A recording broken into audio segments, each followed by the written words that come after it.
어린이 여러분 안녕하세요. 이제 여러분들 온라인 개학을 한 지 5개월이 지나서 여름방학을 맞이하게 됐습니다. 여름방학을 맞이해서 우리 어린이들이 어떻게 생활하는 것이 슬기롭게 여름방학을 보내는 건지에 대해서 교장 선생님이 몇 가지, 또 뒷부분에서는 과목별로 여러분들이 어떻게 여름방학에 복습을 하고 공부를 하면 좋을지에 대해서 이야기하도록 하겠습니다.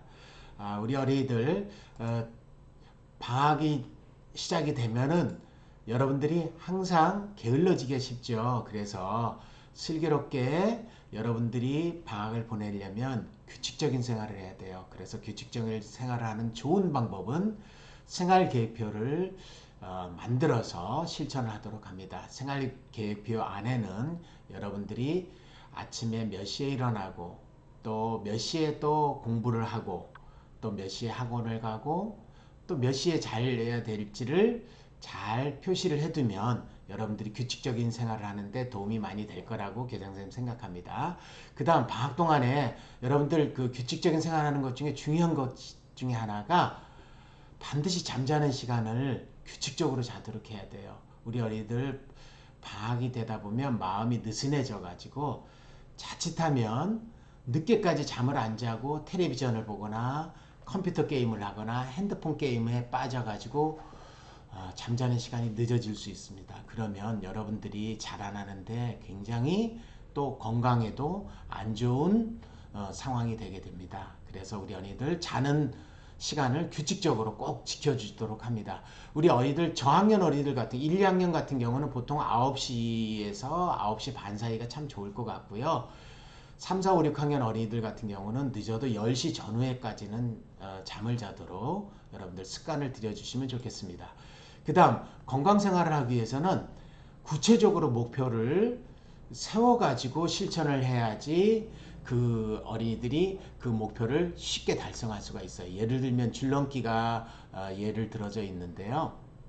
하루에 나는 줄넘기를 20번 하겠다. 1, 2학년 어린이 같은 경우는 크게 세우면 안 되죠. 목표를 작게. 나는 하루에 매일 줄넘기 50번 하겠다. 나는 하루에 줄넘기 100번을 하겠다. 3, 4, 5, 6학년 어린이들 중에는 줄넘기 잘하는 친구들 꽤 많이 있어요. 그 친구들은 나는 하루에 줄넘기 500번을 하겠다. 이런 구체적으로 목표를 세우면 여러분들이 건강생활 하는데 도움이 많이 되도록 하겠습니다. 꼭 줄넘기뿐만이 아니지요. 공놀이라든지 또는 어떤 친구는 야구 좋아하는 친구는 야구놀이라든지 또는 어떤 친구는 자전거 타기라든지 뭐 여러 가지가 있겠죠. 그래서 방학 동안에 건강한 생활을 목표를 세워서 구체적으로 정하도록 하면 참 좋겠습니다. 그 다음 방학생활계획표에는 인터넷 사용 시간도 넣어주면 참 좋겠어요.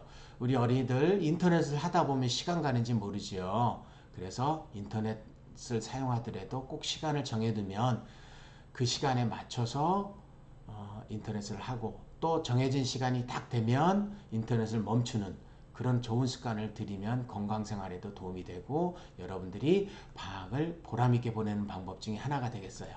또 여러분들이 제일 중요한 거, 이 코로나19 시기에 건강하지 못한 어린이들은 대부분 예방수칙이라든지 방역당국에서 강조하는 것들을 지키지 못하기 때문에 건강하지 못할 경우가 굉장히 많아요. 그래서 우리 알다시피 항상 손을 깨끗이 흐르는 물에 씻는 습관을 들이도록 하고요. 두 번째로는 많은 사람이 모이는 곳에 가거나 또는 어느 장소에 갈 때는 반드시 마스크를 착용을 하고 생활하면 참 좋겠어요. 그 다음에 갑자기 기침이 나올 때가 있죠. 기침 예절을 꼭 이렇게 우리 배운 대로 지켜서 또 그리고 사회적 거리두기를 또는 생활적 거리두기라고 하죠. 양팔을 이렇게 벌리면 왼쪽 오른쪽을 이렇게 벌리면 거의 한 2m 정도가 된다고 합니다. 또는 1.5m 정도 되겠죠. 이렇게 거리를 두는 생활을 실천을 하면 방학 동안에 코로나19도 예방도 되고 건강하게 지낼 수 있겠습니다. 그 다음 이제 이렇게 건강하게 생활하는 것 중에 우리 여러분들 지금 방학 전에 담임 선생님을 통해서 여러 가지 안전생활에 대해서 배웠죠. 특히 자전거나 킥보드를 타는 어린이들이 굉장히 많은데 자전거나 킥보드를 탈 때는 첫 번째 헬멧과 무릎 보호대는 반드시 착용을 하고 없으면 타지 않는 습관을 들이도록 하세요. 그게 굉장히 안전에 중요한 요소입니다. 그리고 자전거를 탈 때는 횡단보도에서는 내려서 자전거를 옆에서 끌고 걸어서 건너도록 합니다. 그리고 자동차나 차가 오는 곳에 반대 방향으로 가는 걸 역주행이라고 그래요. 자전거나 킥보드를 타는데 그렇게 역주행을 하면 굉장히 위험한 상황이 됩니다. 그리고 자전거는 사람이 다니는 인도로 내려와서 타도록 합니다. 인도 쪽으로 타야지 차도 쪽으로 타다 보면 굉장히 위험한 상황이 많습니다. 그래서 방학 동안에 자전거나 킥보드는 안전하게 이렇게 타도록 합니다. 그 다음에 방학이 되면 여러분들 여름이니까 굉장히 더워요. 그걸 갖다가 폭염이라고 하는데 폭염에는 여러분들이 세 가지 건강 수칙이 있어요. 세 가지. 그 세 가지가 첫 번째, 물을 자주 마시도록 합니다. 더울 때는 물을 자주 마시는 게 굉장히 건강을 생활하는데 중요합니다. 두 번째로는 시원하게 지내야 되는데 집에서 에어컨을 트는데 너무 차갑게 틀어가지고 20도 밑으로 내려가게 틀면 시원은 안 돼. 자칫하면 냉방병이라는 그런 병에 걸리게 됩니다. 머리가 띵해지고 어지러워지는 그런 냉방병에 걸리게 됩니다. 그리고 옷도 더우니까 되도록 반팔이나 반바지나 또는 가벼운 그런 옷을 착용을 하게 되죠. 그리고 햇볕을 차단하기 위해서 모자나 양산 같은 것을 쓰도록 합니다. 그렇게 하면 더운 날 건강하게 잘 지낼 수 있어요. 그리고 세 번째로는 더운 시간대가 있죠. 12시부터 오후 5시가 제일 덥습니다. 그 시간에는 되도록이면 여러분이 공부하거나 또는 운동하거나 또는 바닷가나 산에 갔을 때도 되도록 이 시간대에는 피해서 놀도록 합니다. 물론 그늘이 져 있으면 계곡같이 그늘이 져 있는 데서는 괜찮겠죠. 그렇지 않고 땡볕이 쫙쫙 내리는 바닷가나 이런 곳에서는 되도록 12시에서 5시 사이는 피해서 다른 시간대에 물놀이 같은 것도 하면 좋겠다고 생각합니다. 그래서 여러분들이 슬기롭게 이렇게 안전하게 지내는 방법, 그리고 여러분들이 이제 방학 동안에 여러분들이 예습이나 복습을 할 텐데 그걸 갖다가 자기 개발이라고 그래요. 자기를 발전시키는 그런 사람이 되도록 합니다. 그래서 각 과목별로 교장 선생님이 간단하게 이야기할 테니까 잘 들어보세요. 굉장히 중요합니다. 첫 번째, 국어 실력은 여러분들 책 읽기에서 나와요. 책을 잘 안 읽는 사람은 국어 실력도 당연히 떨어집니다. 그래서 방학 동안에 여러분들이 책을 읽는 습관을 꼭 들이도록 하고요. 우리 저학년 어린이들, 1, 2학년 어린이들은 그림책이나 또는 글씨가 굉장히 큰 책들을 많이 읽지요. 그런 책 굉장히 좋아요.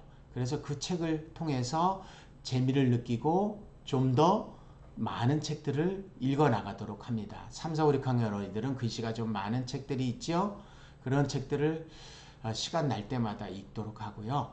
교장 선생님 팁 하나 가르쳐 주면요. 방학 동안에 어디 갈까 이럴 때 어디를 가야지 이렇게 고민할 때 광화문에 있는 교보문고라든지 또는 사당동 지하철역에 있는 반덴 루이스라는 커다란 서점들이 있어요. 그 대형 서점에 엄마 아빠랑 같이 가자고 해서 거기에 가면 무료로 책을 여러분이 시원한 공간에서 마음껏 볼 수가 있어요. 그리고 그 중에 마음에 드는 책이 있으면 부모님께서 아마 사주시기도 할 거예요. 여러분들이 책을 잘 읽으면 부모님이나 여러분을 사랑해 주시는 분들이 굉장히 기뻐합니다. 왜 그럴까요? 책 읽는 습관을 들이는 게 굉장히 좋은 것이기 때문에 그렇습니다. 우리 어린이들 국어 실력이나 뒤에 나오지만 사회 실력을 늘리는 데는 책 읽기만 한 게 없습니다. 우리 아이들 방학 때는 꼭 책을 많이 읽도록 합니다. 수학은 그러면 어떻게 해야 될까요? 수학은 2학기 되기 전에 9월 6일부터 이제 2학기가 시작이 되는데요. 여러분 1학기 내용을 수학 익힘책을 통해서 잘 한번 이렇게 복습을 해보고요. 개념과 원리를 익혀나가면 굉장히 좋겠습니다. 1, 2학년 어린이들은 수학 익힘책을 통해서 내가 모르는 내용만 이게 모르는구나 그러면 부모님이나 어른들한테 여쭤봐서 잘 익혀두면 여러분들이 그 다음 과정을 공부하는데 굉장히 도움이 많이 됩니다. 그러니까 우리 어린이들 수학 공부는 그렇게 해나가도록 합니다. 사회과는 어떻게 될까요? 사회는 여러분들 알다시피 신문과 책을 많이 읽으면, 그리고 또 방학 동안에 여러분들 부모님하고 어디 가자 그럴 때 역사적 의미 있는 장소들을 많이 가면 좋겠습니다. 예를 들면 경복궁이라든지 창덕궁이라든지 이런 고궁이라고 그러죠. 덕수궁. 그리고 또는 지방에는 백제의 유적이 많이 있는 곳이 어디일까요? 부여죠. 신라의 유적이 제일 많이 있는 곳은, 그렇죠, 경주입니다. 이렇게 역사적 의미가 있는 장소를 체험학습을 해보면 여러분들이 사회과 공부하는데도 굉장히 많이 도움이 됩니다. 그리고 3, 4, 5, 6학년 어린이들 중에는 사회과 부도를 받게 되는데, 사회과 부도를 잘 읽어보면 그 안에 재미있는 지도라든지 연대라든지 사진, 그림 같은 것들이 있으니까 거기에서 사회과의 흥미를 많이 좀 느껴보도록 합니다. 그러면 여러분들 과학은 어떻게 해야 될까요? 과학 과목은 우리 1, 2학년 애들은 과학 과목이 그냥 다 슬기로운 생활에 다 포함되어 있으니까 거기에 보면 교과서에 나온 실험 같은 것들을 다시 한번 살펴보거나 머릿속에 그려보면 그걸 상상이라고 하죠. 그러면 굉장히 이랬었구나 하고 생각이 잘 떠오릅니다. 그러면 과학의 실력들이 쑥쑥 자라나고요.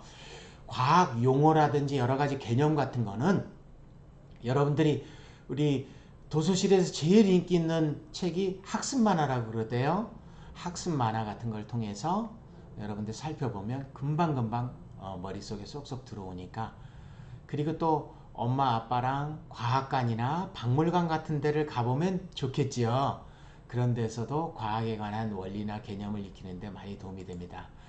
자, 이제 우리 어린이들 방학에 관한 여러 가지 이야기를 교장선생님이 했습니다.